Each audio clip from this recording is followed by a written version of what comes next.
İmişli'den nur göle, İmişli'den nur göle. Hak verdi bey hoş gelmişsen, hak verdi bey hoş gelmişsen. Senin gözler telli sadım, senin gözler telli sadım. İmişli'den nur göle, hak verdi bey hoş gelmişsin, hak verdi bey hoş gelmişsin. Yaşa aşı. Müğennilerin var hürmeti, her obaya mehabbeti. İmişli'den nur göle, hak verdi bey hoş gelmişsin. Müğenni hak verdi hoş gelmişsin. İmişli'nin merd oğlusan, öz elimize sen bağlısan. Mert kişinin merd oğlusan, İmişli'den nur göle, hak verdi bey hoş gelmişsin. Yaşa.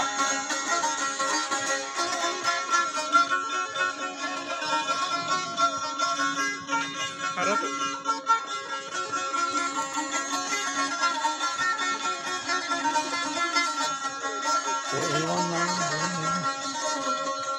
O eyvandan bu eyvana, o eyvandan bu eyvana.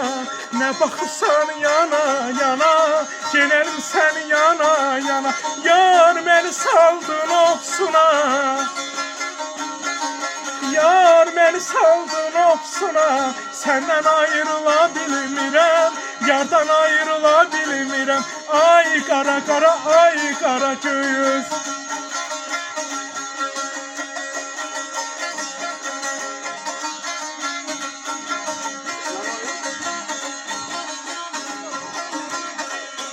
Ne bakırsan yetim yetim, ne bakırsan yetim yetim. Qabağında ölüm itim, qabağında ölüm itim. Ay benim ilk məhəbbətim, ay benim ilk məhəbbətim. Səndən ayrıla bilmirəm, yardan ayrıla bilmirəm. Ay qara göz, ay şirin söz. İmişlerine selamlar.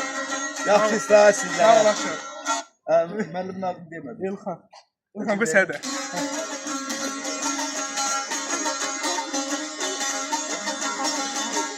Terkanı başına alasan, el gözünde yüz ağlasan. Ceymeçe nur göle, İlhan müəllim hoş gelmişsiniz. İlhan müəllim hoş gelmişsiniz. Mal sözüm mərdə deyil, gəlişiniz olsun xeyir. Mal sözüm mərdə deyil, gəlişiniz olsun xeyir. İmişli'dən nur gölə, İlhan müəllim hoş gelmişsiniz. Hak verdi bey hoş Yaşa aşı. gelmişsiniz. Çok sağ ol. Sağ ol, təşəkkür. Nə qədər verdin onu?